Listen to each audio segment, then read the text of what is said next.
திருச்சி மறைமாவட்டம் பாலக்குறிச்சி பங்கு நூற்றாண்டை கடந்து பயணித்துக் கொண்டிருக்கின்றது. இயேசுவின் 12 திருத்தூதர்களில் ஒருவரும் முதல் வேத சாட்சியுமான புனித சந்தியாகப்பரை பாதுகாவலராக கொண்டு கிறிஸ்தவ நம்பிக்கைக்கு சான்று பகர்ந்து வருகிறது.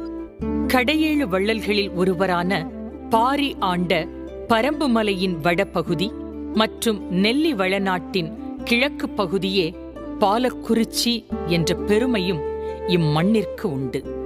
நாயக்கர்களின் ஆட்சி முடிந்து பாளையக்காரர்களின் தன்னாட்சி காலத்தில் கிபி 1737 1752 காலகட்டத்தில் பாலக்குறிச்சி மண்ணில் அருட்பணி சவேரியார் அடிகளாரால் கிறிஸ்தவம் துளிர்விட்டது.